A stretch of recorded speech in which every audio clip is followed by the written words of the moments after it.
What is up, everyone? How is it going? Happy Monday to you. Erik here, joined by Varian the Man Grant. On indievolt's It Came from Webtoon, and tonight we are taking a look at Shark Girl Umi.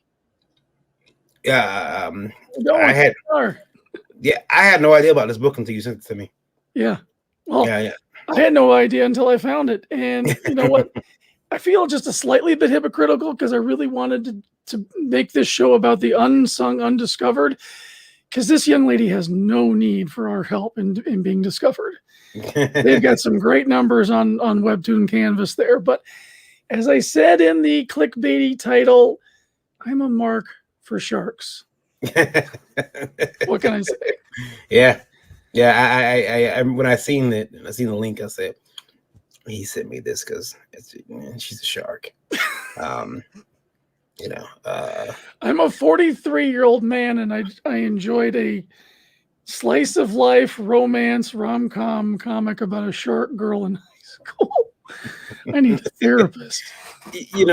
I think you were probably that kid who had his street sharks beat up Ninja Turtles all the time. It's like, your friends say, turtles wouldn't lose to street sharks. Yeah, they would. In my bedroom, they do. Okay, it's your house, your rules. Yeah. It's understandable. I had a friend who parents didn't buy bad guys. No bad guys at all? No bad guys. They said, we don't buy bad guys in this house. No villains. So all the heroes are just kind of bored. Yeah, they're just. They got nothing to do. It's like, can somebody turn? Can somebody? I mean, come on, your kids are gonna decide. Okay, these good guys are not the bad guys. Yeah, like they got so bored at not being able to fight evil, they became evil. Yeah, it's like, yeah. There's a comic there. There is. What if superheroes conquered all of evil and got bored? And some of them turned to crime because it was so boring. Like, what's wrong? I mean, I need to fight something. Something needs to be punched. Yeah. I don't know. Maybe we need to develop that. We've officially started a copyright claim here on this episode for this concept. Yeah. It's called Bored Heroes. Yeah. All right. Well, let's get into to Miss Umi here, because this is a nice, fun little book here. Yeah, let me bring it up on the big screen here. There we go. Yes, please. Thank you. Mm-hmm. All right. Like I said, so the creator is Fate Seiyu. Mm-hmm. I'm butchering it. I know I am. I said it Seiyu when I saw it. So yeah, it looks like Fate Seiyu. But this is a slice of life romance rom-com thing. 118,000 subscribers. I'm so jealous. 4.3 million views. Solid 9.7 rating. She doesn't need our help, but let's look at this little description here. So Gale doesn't really get along with any of his peers. Umi befriends everyone she meets. When Gale moves into town and starts his junior year at Bayside High School, his life gets turned upside down by a cute girl with 3 rows of teeth. Yeah, but again, the concept, Shark Girl. It's like, I'm not sure I'm gonna like this, but by the end panel, I was hooked. I thought it was just so, I thought it was so cool and cute at the same time. It's, and again, we talked about this last time.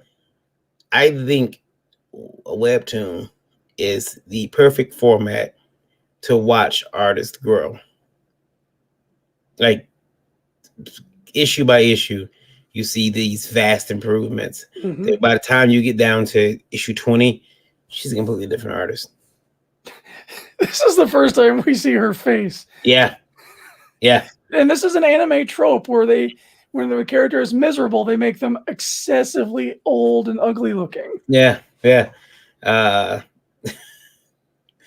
Oh man, it's funny too. I forgot all of those old tropes too. Like, just the Yeah, I like the little gills on the side of the neck. That was a cool. Yeah, touch. she's like a legit real shark. She's got gills in her neck, 3 Yeah. rows of teeth, can breathe underwater. I'm wondering where a fin is at some point. They're gonna. I think she's a little young for us to see where the fin's at. Yeah. She might be right. She's yeah. I think that this book is really it's cute, and the main character there, Gale, he just to me comes across as when I was reading him, I kept hearing I read him with Shinji's voice. Yeah, I could definitely see that. It's like Gale is the most serious character in this book, and I can definitely relate to him a little bit. I don't have his background, but anyway, Gale is he's a single mom, and she went through a divorce, and he basically helped raise his little sister, and so that's kind of been his life. He doesn't hang out with friends. His friends rejected him because he couldn't hang out with them anymore because he had to always come home and take care of his little sister because his mom was working. I think she's working 2 jobs or she's just overworked or whatever it is.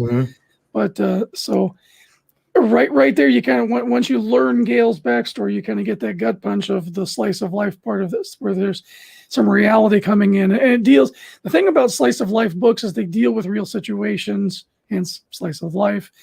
And so they have relatable moments and characters, and it could be the tragic background. It could be the, he never got to be the kid that he wanted to be because he had to be a grown up more, and so he's entering this new school not feeling like he belongs, doesn't know how to make friends, and this cute little blue-haired shark girl is like, "Hey, you're cool. I want to be your friend," like right off the bat. Yeah, and it completely throws him off.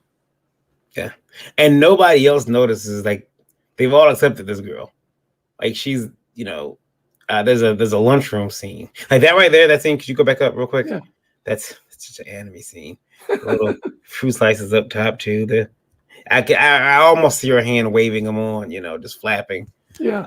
Yeah. But yeah, everyone else accepts her, and there's a lunchroom scene later where she's enjoying her lunch, which is very Danny DeVito's penguin-like, just eating raw fish at the table, and no one says anything, but he notices it. Gale notices it. Something's off here. Yeah, he doesn't realize what everybody around him just thinks is normal. Yeah, because they've all accepted her. There's her introductory shot. Yeah. Again, every character here, but I do like Gale. I do like Umi. I've already shipped them. Oh, I like that too, with the panels overlapping the words. And I just because I'm a stickler, I was zooming in so I can see what she was saying as the words are going. It took me by surprise because at first I thought, "Is this an error?" Yeah. And then you get into the art and you see what she's doing with the art. Yeah. I'm sorry, I'm making assumptions of if this is a boy or girl drawing this, but you make assumptions that the art says. It's like, oh, yeah, Gale's not paying attention now. Right. Gale's not paying attention at all. That's why they're overlapping, is he's not paying attention. Like he's concentrating on the fact that she's got 3 rows of teeth in her mouth. I like that too. Wait a minute, her teeth aren't as sharp. Like this is, it's really weird because it's manga and it's very far removed from what we traditionally think is realistic art. But that expression was just so human. Yeah. Like, it's funny in their embellishments or their embellishments that are is it such thing as artistic hyperbole? It's like I guess so. it sometimes is even more realistic than what I can draw. Trying to be super realistic. Right. Yeah, because you get that magical moment where you can use the fewest amount of lines and capture the most attention, the most emotion, you communicate the most with the fewest lines. One of my favorites. I love drawing sofas. I don't know about anybody else. I love drawing sofas for some reason. Really? Yeah, it's weird. I love drawing sofas. Yeah, I can't wait to get that sofa scene. Can't wait. Weird. If you look at a lot of my books, watch, there's a sofa. That's one of my tales, you know.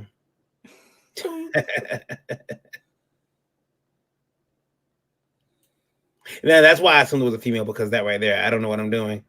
The little yeah. So, yeah, I'm sure it's a good assumption. Yeah. Let me skip a few here. Mm-hmm.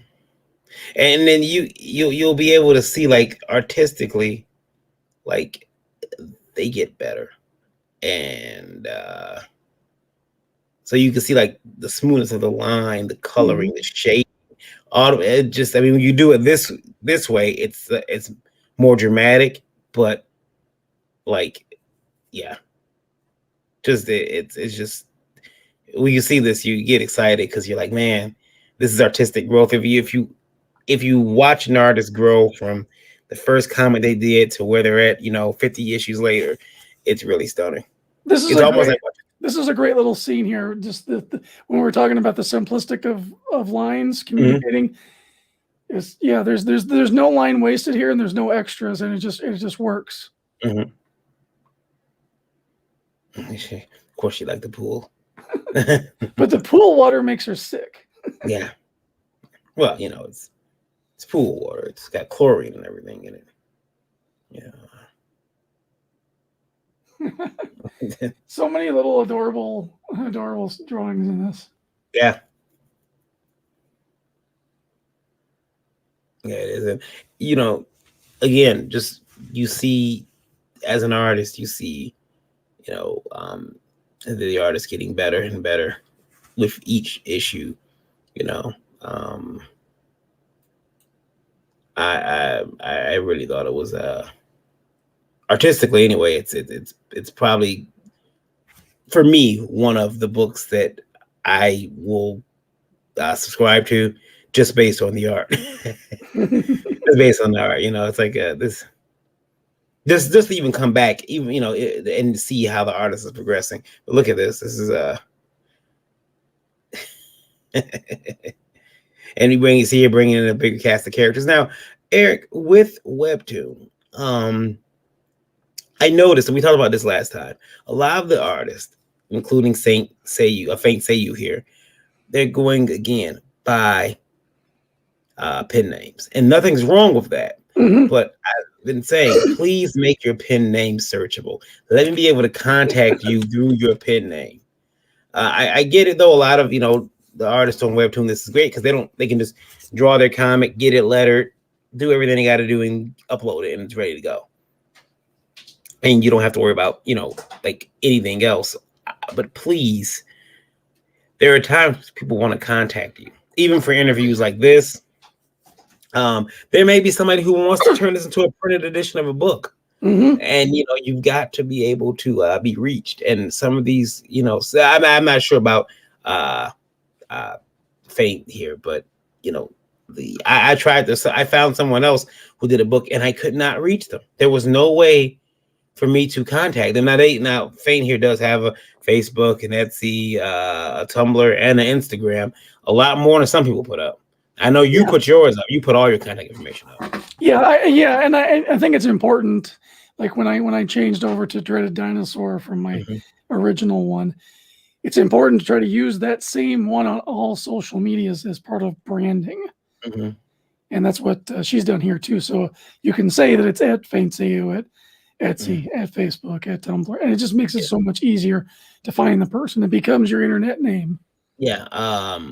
Lola recently got a link tree, which she can send someone to her link tree, and they can go get all her links to all her accounts, which is nice. It's a nice service to have. But something like this, you get to and she's got quite a few patrons there too. Yeah, 46. That's pretty incredible. That's pretty good. Definitely somebody who I'd like to have on it for an interview and just kind of figure out, where where's the success came from? How did it happen? Mm-hmm. Now this is his kind of pushed upon best friend Nathan. Right. That Umi introduces the two of them, and he's like he's an avid gamer, and he's a little special, I think. I don't know. He certainly is more extroverted than our main character. To put it that way. I do like the way, again, when you go to Webtoon, you see a lot of times the creator is the artist and the writer, and these artists are telling these really deeply woven stories. These are artists who are writing, which usually is a no-no, but it's really cool to see so many this multi-layered talented individuals here on Webtoon and other digital services, but this came from Webtoon, so we're gonna talk about the ones here on Webtoon. The only thing that I think that Shark Girl Umi needed, my only complaint is that I think the logo is a little bland. I think it could have used it. I just, because since I like it, I'm like, I want a bigger logo. I want a logo, but it works for the creator, it works for the property, but I'm like, no, this needs a logo that's like, big and bold and cute. I did a manga that I'll never show anybody, but I made a big cute logo with the main character in it. This is a really funny scene. So earlier you saw him eyeing that shark keychain. They're at the mall. They're playing games. They're getting these tickets to trade in for crap, and he eyeballs that shark keychain because he's thinking about giving it to her as a gift, and so they're going through all these games, getting all these tickets and stuff. I think this is where we get to, what was it, the dance? No. Which one was it?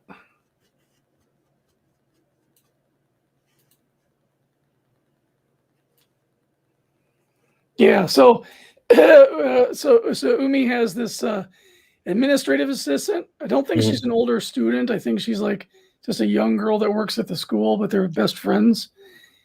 And she's crazy. She's cray-cray, as the kids would say.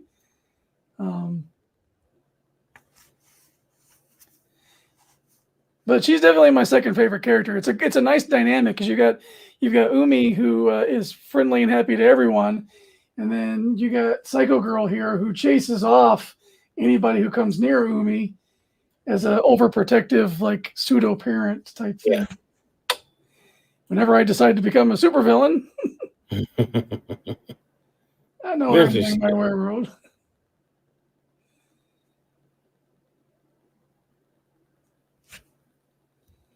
New character here being introduced. I guess is pretty popular in school. And I would think now you see, once again, artistically, she's doing all kinds of she didn't do in the first issue or in the first couple of issues. The backgrounds now are muted and faded. So, like, if you go back to that mall scene up there, like right there, even there, it's like, you can go down like right there, and then like even so, the background back there, it's there, but it's faded. If you go down again where they're talking, keep going. There's a scene where they're keep going. Right there, that right there, especially that right there that's a cool scene. Yeah, there's a lot going on there artistically. That background there, although it's that depth of feel, that's really cool. Yeah, it really makes the characters pop. And the great thing about it is you don't have to get into you don't have to get lost in the details of drawing that stuff in the background. Yeah. Somebody like me, I'd be drawing what's in the windows, like zoomed in, like trying to figure out, because I have a hard time like breaking from that. When you look at Dreaded Dinosaur Man, there's a lot of details in there I probably don't need to draw to tell the story. Yeah, like, you know, because I don't know about you, but like, yeah, I can't draw a poster on the wall anywhere without deciding, well, it's a poster on the wall. What's holding it up? Is it pins? Is it buttons? I mean, it's not buttons, or is it tape? You know, what's holding that up there? So I have to draw like little tape strips, and then there's tape strips. It's got to be torn. Yeah. So he did get the keychain. So more good storytelling, more building the tension between the two characters. Mm-hmm. He's going to give her a present. He's going to show some affection. That ship's starting to come into port. Yeah. And this is instant regret. Yeah, because he's so like self-depreciation here. But then his friend Nathan gets him into this Dance Revolution. Well, rebellion, whatever. Yeah, we're not getting sued. No, there's no lawsuits here.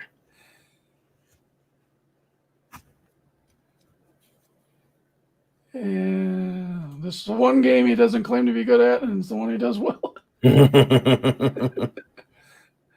This is another good anime trope where then when the character changes emotion like this, they do like the darkening over the eyes and melt the background and stuff.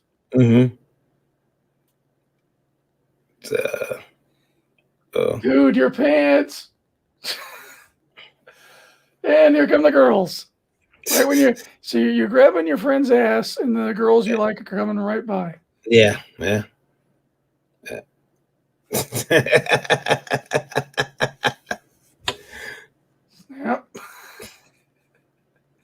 Yeah. Oh yeah. I don't want to live anymore. Yeah. And I love the small detail of her doing a Jaws, like a knockoff Jaws t-shirt. That's great. It's her character and all the little subtleties that add to it are just fueling my weebness and my shark marking out. Yeah. I mean, for you, you got to be enjoying this, because this is all.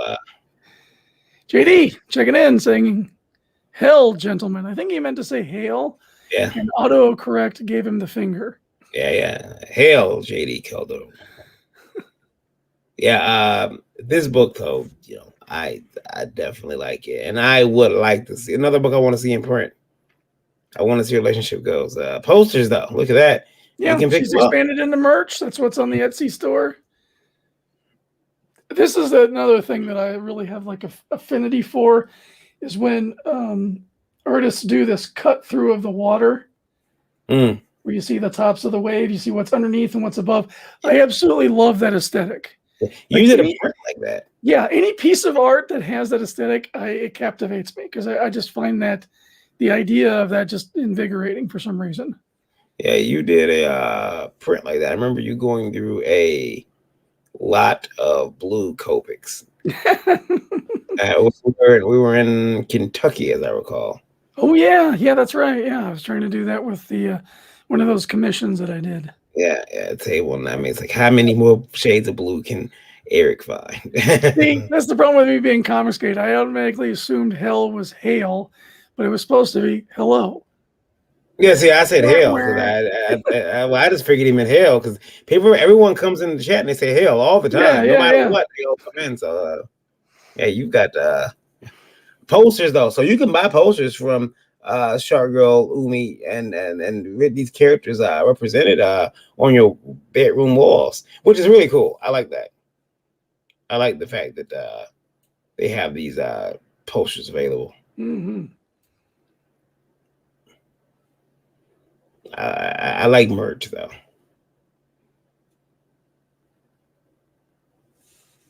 And a lot of comments. Yeah, that's another thing that kind of makes me a little bit jelly here, is it's so hard to get comments on my book. Yeah, you know, I try to leave comments every now and again on everyone's stuff, but you know, I'm also careful because I don't want to upset anybody. I'm like, hey, screw you! I didn't ask you for your comments. Oh, okay, all right. I'm sorry. Anyway, so if you're looking for a heartwarming, touching romance rom-com type story, something to take away, give yourself a break from the boobs and laser beams and explosions and all the other fun stuff that comes in comics, and you want a little break. This is a very charming tale.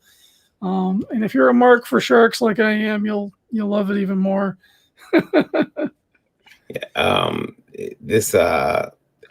What's funny is that for now it almost seems all ages. Oh, definitely. Yeah, this is certainly age appropriate for just about anybody. The most raciest thing was the grabbing the butt scene that we just showed. Yeah, man. That was... trying to grab his pants to pull his pants up because they're falling down. Yeah. And that kind of embarrassing stuff happens all the time. And I can't wait to find out in the next chapter what goes on, because I think that's pretty much the cliffhanger right there, was that little embarrassing moment. So no, please don't do this to me. Don't put that poster online or that picture.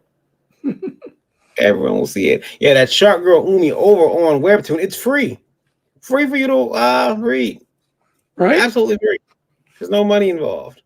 I keep thinking about this over and over again. Back during the financial crash in the 1920s, the Great Depression, the pulps came about because they were super cheap entertainment for people. The radio station, super cheap entertainment for people. And that's when that stuff thrived. We have an economic downturn, it looks like, coming about. Webtoon. Everybody's got a smartphone. You can read Webtoon. Doesn't cost you anything. Really affordable, entertainment right there.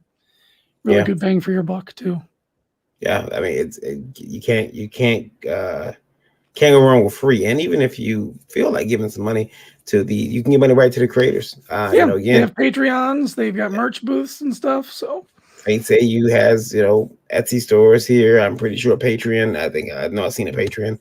All types of things you can actually contribute to the artists, whether it's $1 or $2 every month. It means a lot to a lot of these artists. It means a ton to them. So support them, show them some support, get them some money in the pocket. They'll keep absolutely. Because I think everyone who's doing that, they really want to make a career, a living doing their story, drawing art. And if they can do that with your support, they're going to draw more because they know that's what's bringing the money home right now. You know what? I never even rolled the intro. Oh, you didn't? No. No, I didn't roll the intro. I was so excited to start this episode that I didn't roll the intro. That's right. Yeah, you started with the countdown numbers. Oh, no. We have to do the branding. We got to keep the indievolt branding going. Yeah. You'll have to, I guess, do it on the way out. Well, I always do it on the way out anyway, so people will just have to enjoy it that way. Yeah. Anyway, link is down in the description. Click on Webtoon. You can check out Umi. The link for Dinosaur Man is down there too. Please check out and read that. I just went past 122 subscribers so far. Working on the next chapter. Can't wait to drop that. And next week, I will be coming to you from a remote location in Orlando, Florida. And we will have our special guest, Jose Garcia, who was on IndieVolt Livewire 2 weeks ago, was it? With Lumavox, or was it? I think it was 2 weeks ago. He's got a whole bunch of books that he's working on. He's got Lumavox. He's getting ready. He's got signups for it now. Going to be launching that, I think, in April. And he's done work for hire for Webtoon. Okay. And he's got Webtoons on here. So he's going to come on the 15th, and he's going to give us a little behind the scenes information. And I really look forward to getting him, pestering him with some Webtoon oriented questions about that. Oh yeah, we'll definitely pepper him with nothing but questions. Make sure that he gets mad, assault him. I'm not sure how it's going to work from a remote location, so I probably might need you to drive the comics on the screen. Yeah, because I think I'll only have my iPad or my tab or my laptop, so I won't be able to do multiple things. Oh yeah. All right, so that's going to be next week. We've got a great lineup for you tomorrow night on Livewire. You got a sneak peek or anything? I don't, but I know you can tell people who the guests are. That's fine. Gosh, we got Mike Murphy coming on. He's getting close to 14K on his Indiegogo campaign, so we're really happy about that. And let me just double check the Tweetar. I know because we got him. We have Sim coming on as well. He's got the Tales of the Nateverse, so we're looking forward to having him on, and that's going to be pretty great too. And plus other zaniness, our usual cavalcade of characters, and some compelling questions from you, the listener. By the way, how many people we got going on right now? Right now we are at 14,656. I just looked. Right. So. Yeah, not too bad. Anyway, everybody, please check out the Webtoon that we covered tonight. Please check out my Webtoon. And please join us tomorrow night live on IndieVolt Radio and on the YouTubes and on the Facebooks. Subscribe, smash the like button.